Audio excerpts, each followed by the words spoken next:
થરાદમાં જિગ્નેશ મેવાણી જ્યારે police station પહોંચ્યા ત્યાંના સ્થાનિકોની સાથે અને ત્યારબાદ એમના જે નિવેદનો હતા, એમના જે શબ્દો હતા, એ શબ્દોને લઈને હાલ ગુજરાતભરમાં ચર્ચાઓ થઈ રહી છે. જિગ્નેશ મેવાણીના જે શબ્દો હતા રજૂઆત દરમિયાન, એ શબ્દો અયોગ્ય હતા. તેને લઈને હવે ભાજપના જે નેતાઓ છે અને ભાજપના જે અગ્રણીઓ છે અને પોલીસ પરિવારના જે વ્યક્તિઓ છે એ લોકો વિરોધ નોંધાવી રહ્યા છે. ત્યારે કોંગ્રેસના જે આગેવાનો છે એમનું કહેવું છે કે જિગ્નેશ મેવાણીની જે રજૂઆત છે, જે મુદ્દો છે, એ વધુ મહત્વપૂર્ણ છે એમના શબ્દો કરતા. અને હવે આ બાબતને લઈને ગુજરાતભરમાં જે ઘમાસાણ છે એ શરૂ થઈ ગયા છે.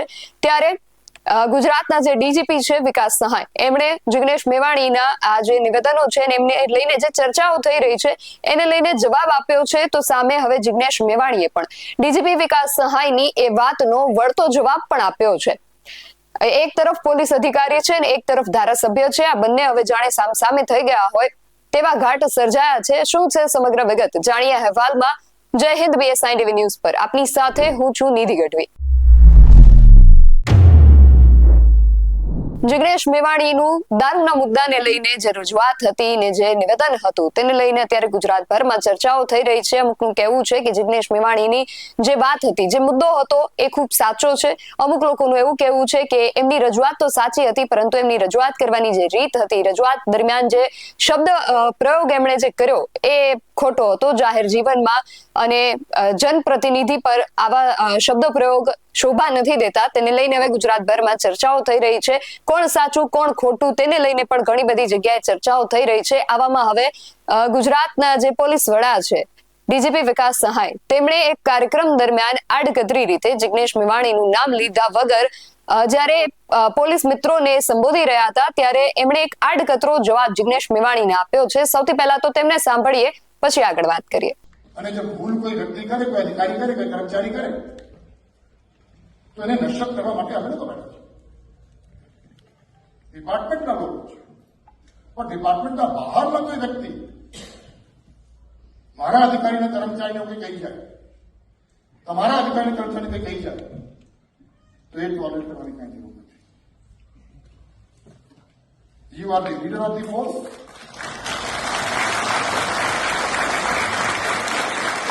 And it is your responsibility. એ તમારી જવાબદારી પણ છે અને એ તમારી ડ્યુટી પણ છે. તો ડીજીપી વિકાસ સહાયનો આ વિડીયો સોશિયલ મીડિયામાં અને સમાચારોમાં વાયરલ થયા બાદ જિગ્નેશ મેવાણીએ હવે એમની આ વાતનો જવાબ આપ્યો છે. જિગ્નેશ મેવાણી જ્યાં સમાચારોમાં આ વિડીયો વાયરલ થયો છે એમાં કમેન્ટમાં લોકો શું જણાવી રહ્યા છે તેને લઈને ડીજીપી વિકાસ સહાયને વળતો જવાબ આપી રહ્યા છે ને બીજું પણ શું કહી રહ્યા છે સાંભળીએ જિગ્નેશ મેવાણીને. નમસ્તે મિત્રો, હમણાં જ કોઈકે એક સરસ રીલ મોકલી. એમાં રાજ્યના પોલીસ વડા મિસ્ટર વિકાસ સહાય એ કોઈ એક જગ્યાએ પોલીસના મિત્રોને સંબોધન કરી રહ્યા છે. આ તમે જોઈ શકો છો. અને આ સંબોધનમાં એમણે એવું કહ્યું છે કે કોઈ પણ બહારનો માણસ એ પોલીસના કોઈ પણ કર્મચારીઓ ભૂલ કરે તો વહીવટી રીતે ડિપાર્ટમેન્ટલી આપણે જોઈ લઈશું. બહારના કોઈ પણ માણસની વાતને તમારે ટોલરેટ કરવાની નથી. અને પછી આની નીચે જે કોમેન્ટ્સ આવી છે એ કોમેન્ટ્સ હું વાંચું છું. પહેલી કોમેન્ટમાં લખ્યું છે કે જિગ્નેશ મેવાણી સાચા છે અને એને લાઈક કરનારા 271 છે. બીજી કોમેન્ટમાં તમારી જવાબદારી જે છે એ નિભાવો, બીજેપીના 100 ના બનો, ગંદો શબ્દ છે, સાહેબ માટે નહીં સારો લાગે. ત્રીજી કોમેન્ટમાં ફરી લખ્યું છે કે જિગ્નેશ મેવાણી સાચા છે. ચોથી કોમેન્ટમાં લખ્યું છે મલાઈ માટે બધાને ટાઈમ છે પણ દારૂ ડ્રગ્સ બંધ કરાવવા માટે નથી. પાંચમી કોમેન્ટમાં લખ્યું છે કે દારૂબંધી ફક્ત કાયદામાં છે, હકીકતમાં તો દારૂ દરેક ગલીમાં મળે છે. પછીની કોમેન્ટમાં લખ્યું છે, છઠ્ઠી કોમેન્ટમાં, તો પછી સાહેબ દારૂ જુગાર ચાલુ હોય એ પોલીસ સ્ટેશનમાં શું ખબર નહીં હોય? આમાં શું જિગ્નેશ મેવાણીએ ખોટું કર્યું છે? નેક્સ્ટ કોમેન્ટમાં લખ્યું છે ડીજીપી સાહેબ RSSની ભાષા બોલી રહ્યા છે.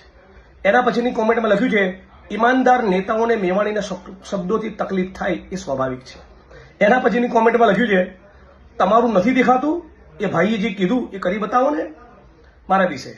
એના પછીની કોમેન્ટમાં લખ્યું છે સાહેબ હપ્તા બંધ કરાવો, બીજું કંઈ નહીં. તો એના પછીની કોમેન્ટમાં લખ્યું છે ભણેલા ગણેલા ભારતના ભારતની ઉચ્ચ લેવલની પરીક્ષા આપ્યા પછી પણ 4 ચોપડી પાસ નેતા કહે તેમ કરવું પડે છે. એના પછીની કોમેન્ટમાં લખ્યું છે, હાઈકોર્ટ સુપ્રીમ કોર્ટે તમારા ડિપાર્ટમેન્ટની બહારના છે તો શું તમને આદેશ નહીં આપી શકે? એના પછીની કોમેન્ટમાં લખ્યું છે, હપ્તા બંધ કરાવવા, ક્રાઇમ બંધ કરાવવું, દારૂબંધી કરાવવી એ તમારી રિસ્પોન્સિબિલિટી નથી. એના પછીની કોમેન્ટમાં લખ્યું છે, નશીલા પદાર્થ બંધ કરાવો, આતંકવાદીઓ કરતા પણ વધુ જીવ લે છે આ નશો. એના પછીની કોમેન્ટમાં લખ્યું છે, ભૂલો ઉપર પડદા પાડવાનું બંધ કરો અને હપ્તા ખાવાનું બંધ કરીને નશાબંધી પર કડક અમલ કરો સાહેબ. એના પછીની કોમેન્ટમાં લખ્યું છે, સાહેબ દારૂ બંધ કરાવીને જિગ્નેશભાઈનું મોઢું બંધ કરાવો ને આમ રાજકીય પ્રેરિત ભાષાથી દારૂ થોડો બંધ થશે. એના પછીની કોમેન્ટમાં લખ્યું છે, ખુલ્લેઆમ દારૂ વેચાય છે એનું કંઈક કરો, તમારી પાસે નીડર જાબાદ સૈનિકો હોય તો. એના પછી કોમેન્ટમાં લખ્યું છે, જિગ્નેશ મેવાણીની રજૂઆત કરવાની શૈલીમાં અમુક શબ્દોની પસંદગી ખોટી છે, બાકી રજૂઆત ખોટી નથી. એના પછીની કોમેન્ટમાં લખ્યું છે, તમારી બધી વાત સાચી સર, પરંતુ તમારા ખાતાના અધિકારીઓને પણ ટ્રેનિંગ આપો જરા કે સામાન્ય નાગરિકો જોડે કઈ રીતે વાત કરવી. માનનીય ડીજી શ્રી મિસ્ટર સાહેબ, તમારું સૂચન સારું છે. પોલીસ ફોર્સનું મનોબળ ટકેલું જ હોવું જોઈએ. એ રાજ્ય માટે જે પોલીસ કર્મીઓ, કોન્સ્ટેબલથી લઈને સિનિયર મોસ્ટ ડીજી રેન્કના ઓફિસરો જે રાષ્ટ્ર માટે, દેશ માટે સેવા આપતા હોય, એમના પરસેવન અને એમના કામગીરીને, એમની નિષ્ઠાને હું એપ્રિશિએટ અને સેલ્યુટ કરું છું, હું વંદન કરું છું. પણ તમે જેને લીડર ઓફ ધ ફોર્સ કીધા એવા તમારા કેટલાક કલીગ્સ અને ઉચ્ચ આઈપીએસ અધિકારીઓને લોકો ચોપડાઈ જાય છે. કેમ સાંભળી લેવું પડે છે? એટલા માટે સાંભળી લેવું પડે છે કે લગભગ 33 જિલ્લાના એસપી અને મોટા ભાગના આઈપીએસ અધિકારીઓ આજે પણ આ ગુજરાતમાં દારૂમાંથી, જુગારમાંથી, ડ્રગ્સમાંથી, લેન્ડની ડીલ્સમાંથી, માઇનિંગમાંથી, અનેક પ્રકારના કડદા હપ્તાખોરીમાંથી કમાતા હોય છે. તમારા લીડર ઓફ ધ ફોર્સ, તમે જેને કહો છો એવા ઓફિસ અધિકારીઓનું મનોબળ રજનીશ રાય, સતીશ વર્મા કે રાહુલ શર્મા જેવું ત્યારે બને જ્યારે પૈસાને સ્પર્શ ન કરતા હોય. એટલે પહેલા એમનામાં જમીર પેદા થાય એવું કરો. જમીર પેદા થયું ને, નોન કરપ્ટ હશે ને તો ખમીર આપોઆપ પેદા થઈ જશે. ખમીર પેદા થયું તો મારું કે કોઈનું નહીં સાંભળે, મને પણ જવાબ આપી દેશે. આજની તારીખ એવી ઓકાત અને હેસિયત એટલા માટે નથી કે સ્પાઇનલેસ છે, કરપ્ટ છે અને પોતાનું ઈમાન વેચીને બેઠેલા છે.